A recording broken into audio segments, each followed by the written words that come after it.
हमने के वो कथा प्रस्तुति करे जा रहल बनी जा। बहुत सुंदर कथा बा। भगवान कन्हैया के छठियार कैसे भइल, मुख्य भूमिका कार्य है में कैसे पुतना भगवान के जौहर स्तन में लगा के पान करोलस, ये कथा में सुने के मिली। एक पहले रुआ सबके बीच में एगो लयदारी पारिवारिक भाव में बिरहन के भाव में औरत कहती है अपना बलमुआ से कैसे कैसे गवना करा लो, प्रदेश में जाके बस गईलो, 2-4 बरस रही तो कुछ खाई तो कुछ जई तो आनंद आई। 3 महीना में छोड़ के मणिंदर तू भाग गईलो। बड़ा सोच सोच के दुख होता, रोवे के मन करता, कभी तो गोड़ धरे के मन कर जाता। औरत ये कहती है कैसे चढ़ली जवानी मचावे पारसानी,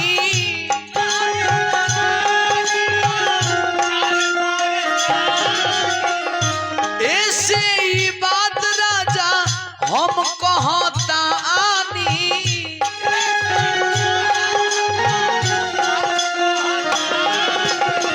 तोहरे खिसी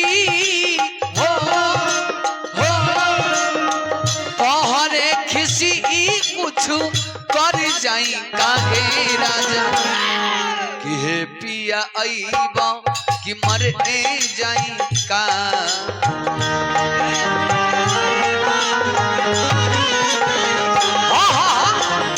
हे पिया आईबा कि मर जाई का। बाबी के भैया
हे राजा जी,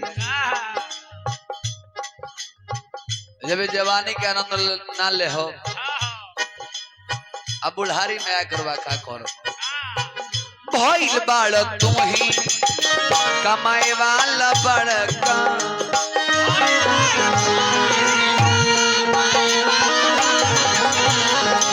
ए बलमुआ ए राजा जी अब हिले भइल नाही लड़की भलड़का।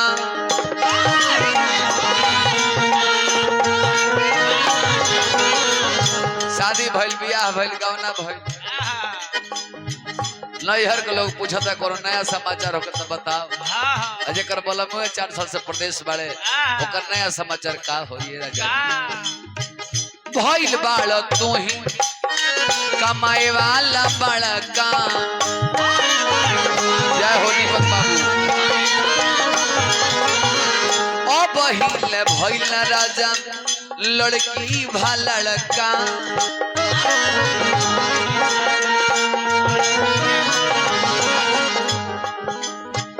मन करे रेलिए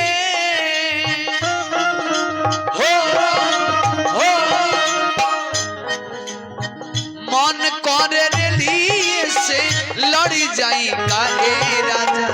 मन करे रेलिए से लड़ी जाई काहे राजा। हे पिया आईबा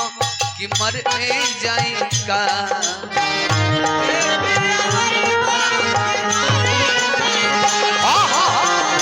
हे पिया आईबा कि मर जाई का हो।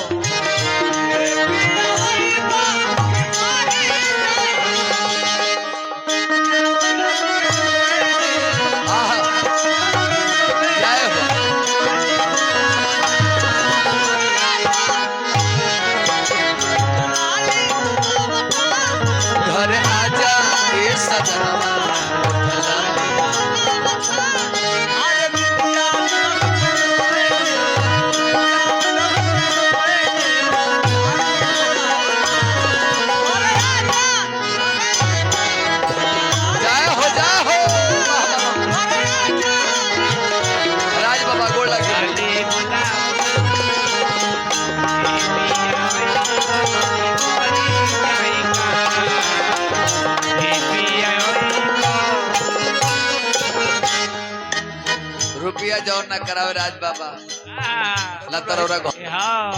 औरत दिया कहतिया का कहतिया नोट खाती घोट दी हला गाल आर मान के रुपये से नोट खाती घोट दी हला गाल आर मान के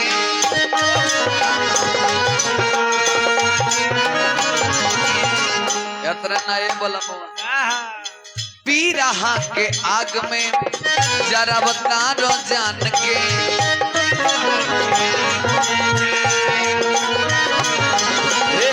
पी रहा के आग में जरा बतारो जान के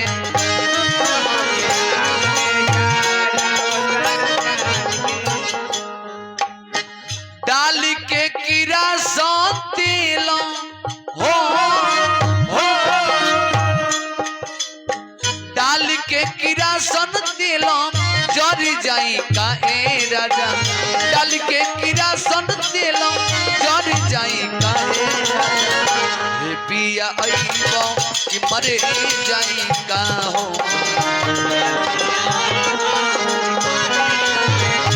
हां हां हे पिया आईबो कि मरे जाई का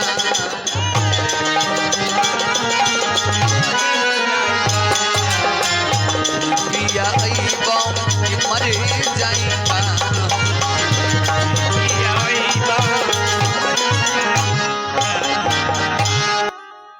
अब चले हमने कथा कवरा भगवान कन्हैया का छठियार हमने गावे कथा हमने को जगह से लागी भगवान के छठियार के दिन कौन कौन भोग बनल बा भगवान के कैसे छठियार मनावल जाता बाकी तरह हमने के पूर्व जन्म से चले के बा बाली की बेटी रत्नमाला रहे अब भगवान बामन रूप बना के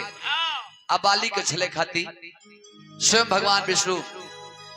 बामन रूप में पहुंचल बनी बाली के दरवाजा पर जब भगवान के देखलस ओकरा मन में लालसा लागल जिज्ञासा भइल एगो ऐसन सुंदर बालक होई जना के हम स्तन पान करैती खेलैती आज जब भगवान बाली के छल देहनी ओकरा मन में ऐसन भावना उठ गई जे बेटा से कोई बेटा ठीक ऐसन बेटा के होखबे ना करे यदि ऐसन बेटा हमरा रही तो हम एकरा के जहर पिया के मुआ देती भगवान मन ही मन ओकरा बात के अनुमोदन कहनी कहने जा तार हम बेटो बनब तार स्तनो पान करब तार स्तन के जहरो पियब इहे जाके रत्नमाला पुतना भइल एने भगवान के अवतार भइल बा अवतार भइले के बाद से गोकुल में भगवान के नंद बाबा घरे पालन पोषण हो रहल बा आ वही जाओ कंस भेजले बा पुतना के कैसे बबुआ कैसे क्रोध में आके कंसी हो हरे पुतना के बोलबोले हाँ अरे एक को लड़का बाँचे न पावस मारे के भेजबोले हाँ जन्म के 6 दिन बाद पुतना के बुला कर राजा कंस कहले हे पुतना तो हमारा धर्म के बहन हूँ हमार मुदई यदि जिंदा रही तो हमरा खातिर जान जाइए बड़ी कुघात होई आगे चल के इस हम तरह के बहन मानता नहीं तू हमारा मुदई के जाके मारो इहे पुतना पीर के भांति आ चल बिया कैसे बबुआ रे गायत्री बा के भाव लागेला कि पुतना चलल बिया धोई के बिकी भैया विवेक बाबू राकेश बाबू गुलाब बाबू कि पुतना चलल बिया धोई के हरे डगरियाना हरे डगरियाना तो देखी पहुंचल बिया गोकुल के नगरियाना देखी पहुंचल बिया गोकुल के नगरियाना चले ले चाल देख वीर के समनवा चले ले चाल देख वीर के समनवा सोचिए ले भी आज हमारा मारिए देवे कृष्ण के मारे खातिर व्याकुल कैलस मनवा कृष्ण के मारे खातिर व्याकुल कैलस मनवा जाके उतरल बिया को खुला के हार जाके उतरल बिया को खुला के अरे पजरियाना ए बिकी भाई तो देखी पहुंचल बिया नंद के दुवरिया तो देखी पहुंचल बिया नंद के अटरिया है जाके पुत्रा नगर के बगल में उतर के आ सुंदर सुशील अपन देह बना के हाथ में कमल के एगो पुष्प लेके आ जाने लक्ष्मी स्वरूप ध के आ चल भी आनंद बा के आंगन में जाके अब भगवान कन्हैया के लगे बैठत दिया अब भइल का बबुआ रे अरे का भाई रूप बदल के चलल बिया कैसे हो रूपवा सजा के चलली राज बाबा हरे पतनिया निहारी बड़ी मुस्काली हो प्यारी अब जाने चोर जब साधु बनी ओकरा मन में कल छपट रहल जो हम साधु लेखा लागत नहीं कि ना बार बार अपन बदन निहारत दिया देखत हम सुंदर लागत नहीं कि ना कि रूपवा सजा के चलली अरे बदनिया निहारी बड़ी मुस्काली हो प्यारी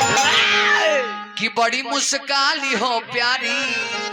अरे चल दिहली नंदो के दुआरी बड़ी मुस्काली हो प्यारी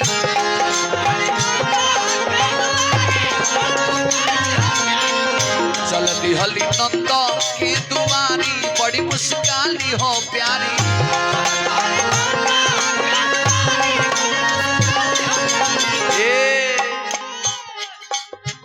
सुंदर शरीर आपन बनवली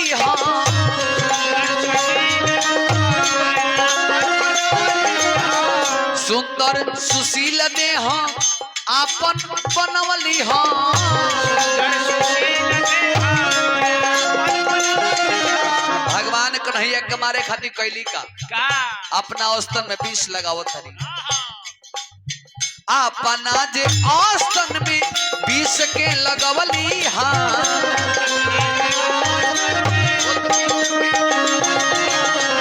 अपना जे औस्तन में विष के लगवली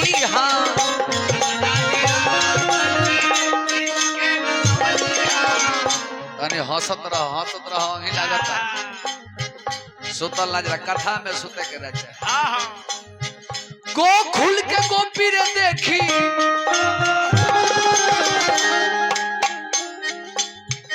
गोकुल के गोपी देखी रूपवा मोहाली बड़ी मुस्काली हो प्यारी अरे बड़ी मुस्काली हो प्यारी अरे चल दिहली नंदो के दुआरी बड़ी मुस्काली हो प्यारी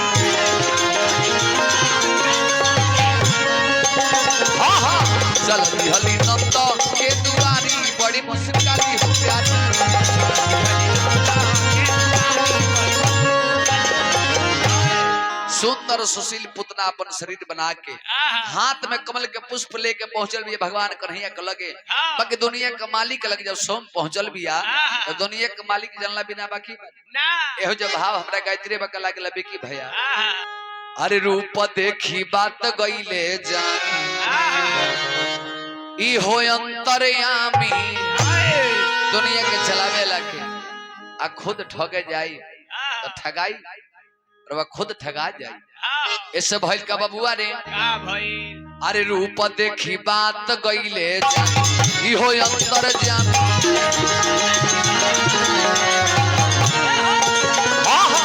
रूप देखी बात गईले जान इहो अंतर जान मन मुस्कैनी देव बड़ी खुश भैनी देव मन मुस्कैनी देव बड़ी खुश भैनी देव लिहनी जे रूपवा पहचानी इहो अंतर जामी लिहनी जे रूपवा पहचानी इहो अंतर जामी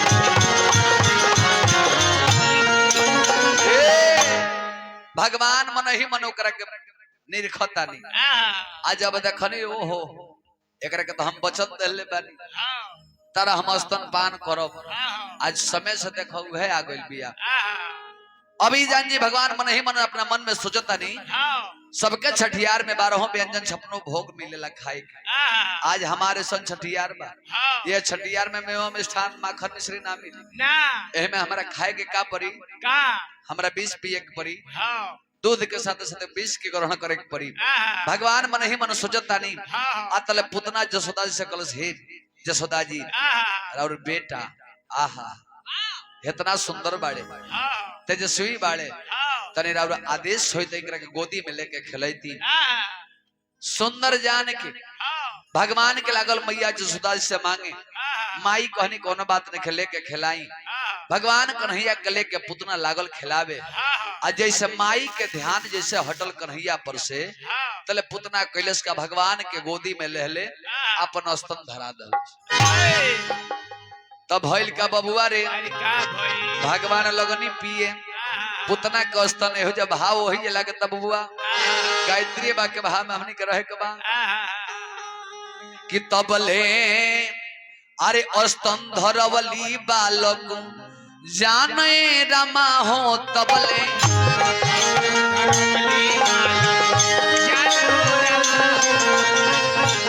स्तन धरवली बालक जाने रमा हो तबले बालक जान के भगवान कन्हैया का स्तन धरा देले बेटा दूध पियावे के बहाने बाकी दुनिया का मालिक कि भगवान पिए लगले दूधवे के साथे प्राण हो रमाए तबले भगवान पिए लगले दूधवे के साथे प्राण रमा हो भगवान जब भगवान कन्हैया पुतना के लगनी स्तन पान करे ओ विष के पीते पीते दूध के पीते पीते ओकरा जान के पीछे हाथ धो के पड़ गई ओकर प्राण के लगनी खींचे तब भइल का बबुआ कि पुतना गइल घा बड़ाई रे दहिया ओसे ना रोकाई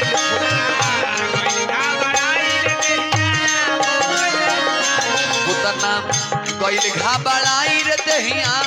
ओसे ना रोकाई पुतना अब पुतना चहल से हम लेके भाग चली तो भगवान कैले का तबले धइले हले स्तन प्रभु हाथ रमा हो तबले हो भगवान पिए लगले दूधवे के साथे प्राण रमा हो भगवान पिए लगले दूधवे के साथे प्राण जय हो राज बाबा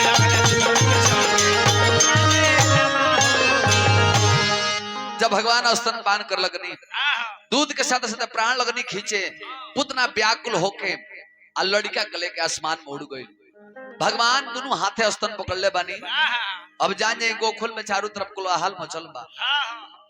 लागल लो चिल्लाए गोकुल के नगर के वासी लोग जे भगवान नंद बाबा के घरे को भगवान बेटा दहले ओहो बेटा के पीछे सारा लोग हाथ घोड़ धो के पड़ गइल बा और पीछे पीछे सारी नगर के लोग दौड़ता पुतना भी आगे के लेके उड़ल बिया भइल का बबुआ रे अजब भाव लगला हमारा भोजपुरी के शेक्सपियर भिखारी ठाकुर जी के हारे पुतना हो अब बिया चिल्लाए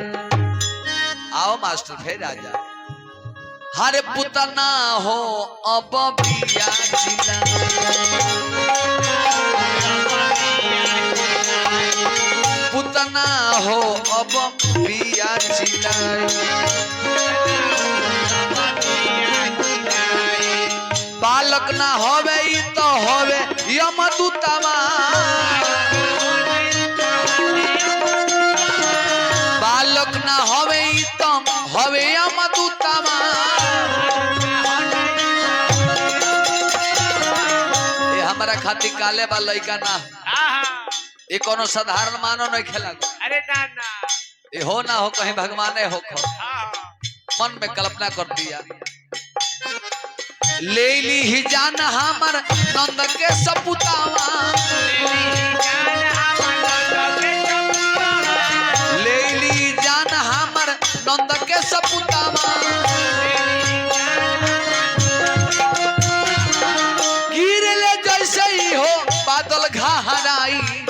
गिर ले जैसे ही हो बादल घहराई पुतना हो अब पिया बाबा अरे पुतना हो अब पिया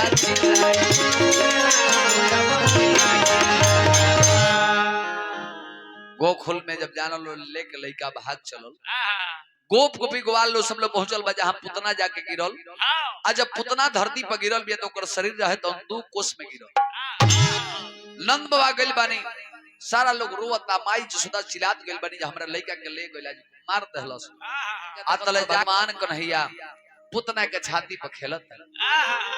इहे गोप गोपी लो जसोदा माई के गोदी में उठा के भगवान कन्हैया के देले बा नंद बाबा आदेश देले बानी जेकरा के काम कर बोटी बोटी काट के एकरा के दाह संस्कार क दिहल जा अभी हे पुतना के दफनाओ तलो जब भगवान के स्तनपान कैले रहनी आ जब लागल पुतना के शरीर में आग लाग के जरे तो ओकरा शरीर से लागल खुशबू आवे चंदन के खुशबू आवे लगल एकरा बाद से भगवान कन्हैया के लेके आई सब घरे आइल बा आ सोहर मंगल होता एक लाइन में कैसे बाबू हर कहवा में जन्मे राजा हरे रामचंद्र कहवा में अरे कन्हैया जन्मे कहवा में हरे कन्हैया जन्मे ललना हे ललना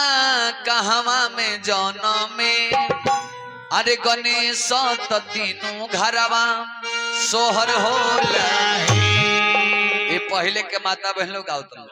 बाकी आजकल के माता बहन सखिलो है मोछ वाला सखिलो कैसे गावता कैसे डीजे बजा के अरे भाव में लेवे मास्टर राकेश बाबू हर कहवा में जन्मे है राजा रामचंद्र कहवा में को नैया जन्मे कहवा में को नैया जन्मे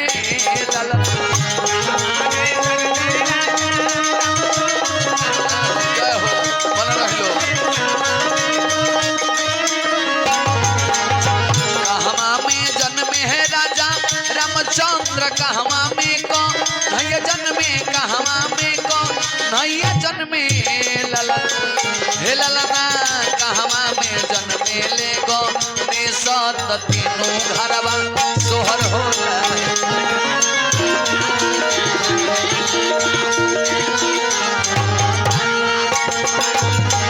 हे ललना कहवा में जन्मे ले गो ने सोरा किसके घरवा सोहर हो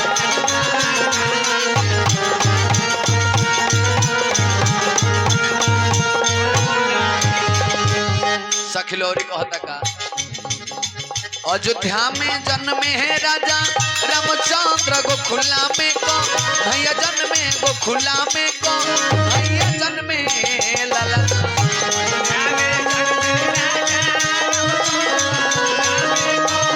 जय हो माता हे ललन पर जन्मे ले गमे सात तीनों घरवा सोहर होला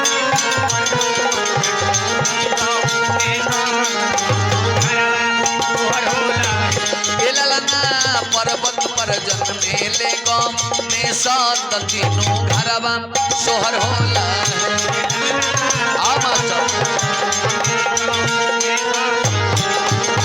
रुपेश भैया नमस्कार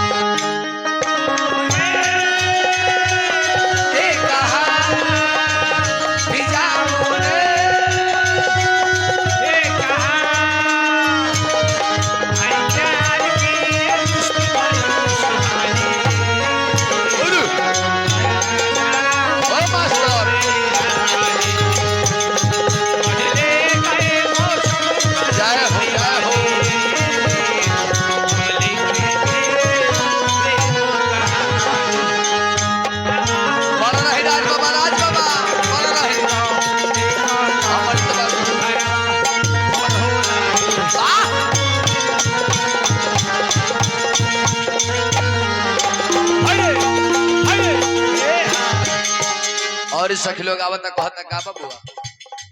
के कर हवे बबुआ रामा तके कर को नैया हवे के कर को नैया हवे लला के कर हवे बबुआ रामा तके कर को नैया हवे के कर को नैया हवे हे ललना के कर हवे गो सात तीनों घरवा सोहर होला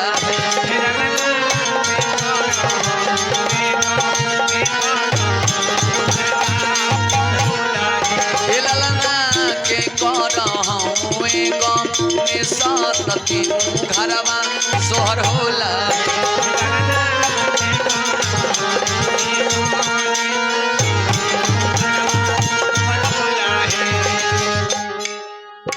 सखी लोग कहता का कोशिला के हवे बबुआ रामचंद्र देवकी के को नैया की देवकी के को नैया नुए लला कोशिला के हवे बबुआ रामचंद्र देवकी के जय हो राज बाबा नैया की देवकी के को नैया लला पंकज यादव जी भी नमस्कार प्रणाम रहे हे ललना गौरी के हवे गमे सात तीनों घरवा सोहर तनी तनी में चलो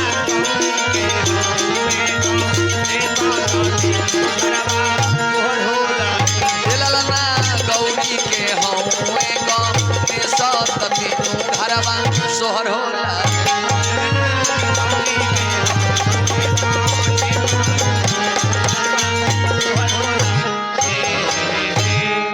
गोखला में सब लोग जुटल बा अब भगवान के छठियार के तैयारी हो रहा बा मनावल जा रहा बा बोली भगवान कन्हैया की जय।